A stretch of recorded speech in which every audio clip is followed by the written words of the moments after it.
So guys, जैसा कि हमने पिछले एपिसोड में देखा, यांग हाओ को आखिरी सलामी देने का वक्त आ गया था। पूरे शहर के लोग उन्हें शोक सम्मान और ट्रिब्यूट देने के लिए इकट्ठा हुए थे। हर किसी की आंखों में आंसू थे। सालों तक उन्होंने सबकी हिफाजत की थी, हर किसी को दिल से जाना, हर किसी को अपनी फैमिली माना, और आज सबकी हिफाजत के लिए वो इस दुनिया से मुस्कुराते हुए रुखसत हो रहे थे। वेल उन्हें स्वर्ग की तरफ ले गई थी। हर कोई बस उन्हें जाते हुए देख सकता था, पर हाओचेन को पूरा यकीन था वो रूल्स बदल देगा, स्टार पावर हासिल करेगा और डीमंस का खात्मा करेगा। शेनिन को भी उस पर पूरा भरोसा था। यांग वेन जाओ भी डीमन से बदला लेना चाहता था, इसलिए वो नाइट हॉल में चला गया, जहां उसने प्रोटेक्शन एंड मर्सी थोन की रेजोनेंस को एक्टिवेट कर दिया था। वो उस थोन को लेना चाहता था, पर यह थोन उसके लिए सुटेबल नहीं था। फिर भी वह इसे पाने की जिद में था, क्योंकि यह उसके ग्रैंडपा यांग की आखिरी निशानी थी, जिसे वो अपने पास रखना चाहता था। इसके लिए अपनी पूरी आजादी तक त्यागने को तैयार था। थॉर्न की बेगलेस एनर्जी ने उसे जकड़ लिया था, फिर भी वो आगे बढ़ता रहा। फिर बचपन का एक लम्हा उसके दिल में आया और उसे एहसास हुआ कि यह थॉर्न उसके लायक नहीं। उसने अपने दादाजी से वादा किया था कि वह कोई दूसरा थॉर्न पाएगा और फिर साथ में वेल को देखने जाएगा। चेनिंग उसे संभालती है। वो कहता है, मैं ही गलत था जो इस थॉर्न के पीछे जिद कर रहा था, क्योंकि मैं उनसे अलग नहीं होना चाहता था। मुझे दुख है कि दादाजी मुझे इतनी जल्दी छोड़कर चले गए, पर अब मैंने फैसला कर लिया है, मैं फ्यूचर में उस मुकाम तक पहुंचूंगा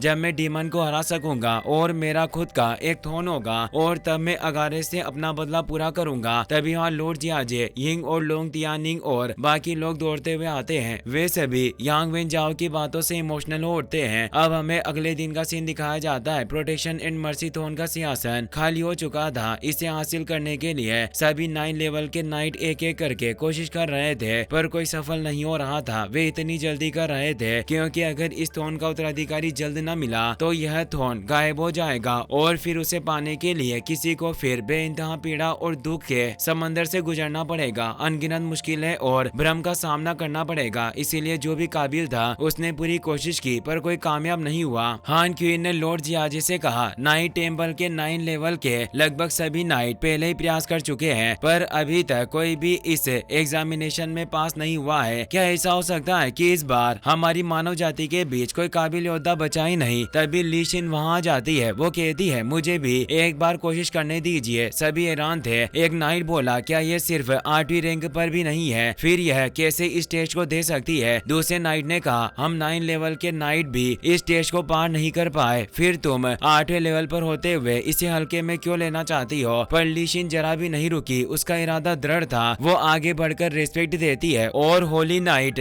कैप्टन हान क्वीन से विनती करती है, प्लीज आप मुझे इस थोन एग्जामिनेशन को लेने की अनुमति दें, मुझे भी एक बार मौका दीजिए। लॉर्ड जियाजे और हान क्वीन हैरान थे, क्योंकि आज तक किसी ने भी 8वें लेवल पर होते हुए थोन एग्जामिनेशन पार करने की हिम्मत नहीं दिखाई, इसीलिए वे उसे अनुमति देने से कतराते हैं। पर ली शिन ने कहा, आप मेरे दिल के अंदर जाकर देख लीजिए, मेरे लिए आजादी से ज्यादा कुछ और है जो और भी कीमती है। और यही ये सीन कट होता है।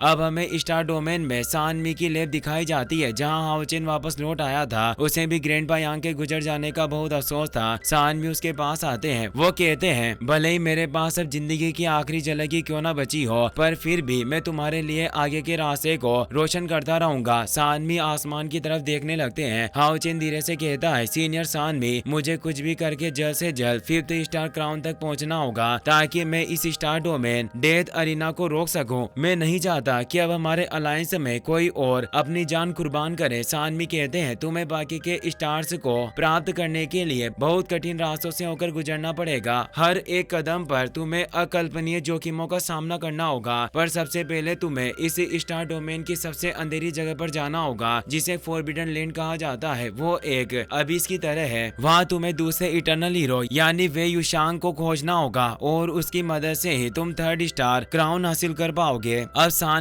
भी अपनी शक्ति से स्टार एनर्जी को कंडेंस करने लगते हैं और एक आई डिवाइस बनाते हैं जो तेज एनर्जी से भरा हुआ था। वो हाओचेन को बताते हैं, मैंने अपनी सारी बची हुई एनर्जी का इस्तेमाल करके ये आई डिवाइस बनाया है। इसके जरिए मैं स्टार आई की तरह स्टार डोमेन में हर एक चीज को देख सकता हूँ। मैं फॉरबिडन लैंड में भी तुम्हारा मार्गदर्शन कर पाऊंगा और तुम्हें उस डार्क एबिस तक पहुँचने में मदद करूंगा जहाँ वे राक्षस रहते हैं। और वहीं मौजूद है सीनियर ये वुशांग, जो फिलहाल स्टार पावर को इकट्ठा कर रहे रहे हैं। सानमी उस स्टार आई को हाओचेन के शरीर में जोड़ देते हैं, जिससे हाओचेन के भीतर तेज एनर्जी बढ़ जाती है। पर सीनियर सानमी ने अपनी लगभग पूरी शक्ति खर्च कर दी थी। उनके शरीर पर इसका बुरा असर पड़ने लगा। वो लगातार कमजोर पड़ते जा रहे थे। उनका शरीर धीरे धीरे टूटने लगा। हाओचेन उन्हें संभालता है। सीनियर, आप ठीक हैं? सानमी मुस्कुराते हुए कहते हैं, भले ही मुझे इस डिवाइन आई के लिए भारी कीमत चुकानी पड़ी हो, पर इसकी मदद से तुम बाकी के 3 इटर्नल हीरोज को जल्दी ढूंढ पाओगे। हाओचेन चिंतित होकर पूछता है, अब आपकी बॉडी का क्या होगा? सानमी आगे टेलीस्कोप के पास रखी चेयर की तरफ इशारा करते हैं। हाओचेन उन्हें वहां ले जाकर बिठा देता है, पर अब उनके चेहरे पर दरारें पड़ने लगी थी, जैसे उनकी आत्मा धीरे धीरे मिट रही हो। सानमी शांत स्वर में कहते हैं, हाओचेन, क्या तुम जानते हो इस आसमान में कितने तारे हैं? हाओचेन आसमान की ओर देखता है, पर तारे इतने अनगिनत थे कि वो कल्पना भी नहीं कर सकता था। सानमी कहते हैं, यहाँ पूरे 200 अरब 736 करोड़ 881 तारे हैं। हाओचेन में हजारों सालों से इन तारों को गिनता आया हूँ। हर तारे का अध्ययन किया है, उनके हर पल के परिवर्तन को लिखा है, उनकी दिशा और गति की गणना की है। मैं कोई बहुत बुद्धिमान इंसान नहीं हूँ, बस एक साधारण व्यक्ति हूँ जो इस स्टार डोमेन को समझने की कोशिश कर रहा था। अब बच्चे, मुझे यहीं रहना होगा। मुझे इन तारों और इस डोमेन के परिवर्तनों की निगरानी करनी है। मुझे अफसोस है कि मैं आगे तुम्हारे साथ नहीं चल पाऊंगा। अब तुम्हें अकेले ही आगे बढ़ना होगा। हाओचेन उन्हें संभालता है, आंसू उसकी आंखों में है। सानमी धीरे से कहते हैं, मैं शुरुआत से लड़ने में अच्छा नहीं रहा और न ही मैं कोई हीरो हूँ, क्योंकि हीरो बनने के लिए बहुत ज्यादा ताकत चाहिए। लेकिन मेरी समझ, मेरी बुद्धि, यही मेरी ताकत है। मैं तुम्हारी आंखें बनकर तुम्हें मार्ग दिखाऊंगा। भले ही मेरा शरीर नष्ट हो जाए, मगर मेरी आत्मा तुम्हारे साथ रहेगी। मैं पूरी मानव जाति की आंख बनूंगा, तुम्हारे लिए दिशा निर्देशित करूंगा और हमेशा इस स्टार डोमेन की रक्षा करूंगा। वो अंतिम बार मुस्कुराते हैं, इसीलिए मेरे बच्चे, अब वक्त आ गया है तुम्हें आगे बढ़ने का।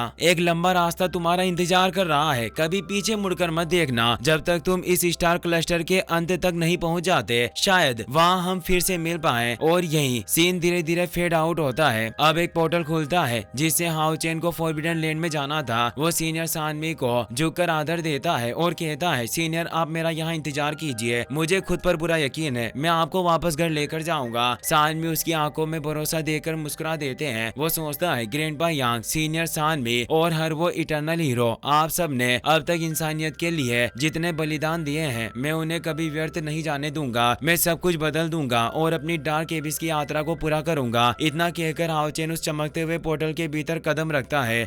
वहीं सीन बदलता है। अब हम पहुंचते हैं स्टार डोमेन डेथ एरिना में, जहां आबाओ अपने सभी डीमन साथियों से गरजते हुए कह रहा था, पिछली लड़ाई में एक छोटा इंसान यहां घुस आया था और परेशानी पैदा कर रहा था। ये इंसान बहुत ही नीच प्राणी है जो नालों में पलते हैं, हमेशा चालाकियां करते हैं, लेकिन हमारी डीमन आर्मी पर इनका कोई असर नहीं पड़ेगा। सभी डीमन जोर जोर से चिल्लाने लगते हैं। आबाओ हंसते हुए कहता है, अब चिंता की कोई बात नहीं। स्टार डीमन गॉड वास्गो ने उस इंसान के बिल को पूरी तरह से सील कर दिया है। सील को और भी मजबूत किया गया है। अब कोई भी इस डेथ एरिना में दखल नहीं दे पाएगा। डेमन सेना खुशी से चीख उठती है। इसके बाद आबाओ तीसरे राउंड का ऐलान करता है। अब कत्लेआम शुरू होगा। मैजिक टेम्पल से ली जेंग जी को चुना जाता है। दूसरे स्टार डोमेन डेथ एरिना के लिए एक नाइट का चयन होता है और तीसरे के लिए एक असेसिन को चुना जाता है। तीनों को तुरंत ग्राउंड में टेलीपोर्ट कर दिया जाता है। अब उनका सामना 3 अलग अलग डीमन से होने वाला था। सभी इंसान यह देखकर हैरान रह गए। डीमन ने एक साथ 3 युद्ध भूमियां खोल दी थी। तभी अचानक एक चौथा बैटलफील्ड भी सक्रिय होने लगा। आबाओ मुस्कुराते हुए कहता है, इस बार मैं चुनूंगा लॉर्ड जिंगयू को। सीन कट होकर अब हमें ड्रैगन रेसिस्टिंग पास दिखाया जाता है, जहां ओचेन का घर था। बाहर लॉर्ड जिंगयू ध्यान मग्न मुद्रा में मेडिटेशन कर रहे थे। तभी हवा में एक भयानक आवाज गूंजती है, लॉर्ड जिंगयू, तुम सबसे अलग रहकर भी बच नहीं सकते। अचानक एक तेज एनर्जी बीम नीचे गिरती है और जिंगयू को खींच लेती है। बायु यह देखकर घबरा जाती है और दौड़कर उनकी तरफ भागती है। वो उन्हें रोकना चाहती थी, उन्हें गले लगाने की कोशिश करती है, लेकिन उसी पर जिंगयू टेलीपोर्ट हो जाते हैं। जाते जाते वो बस इतना कह पाते हैं, मेरा इंतजार करना।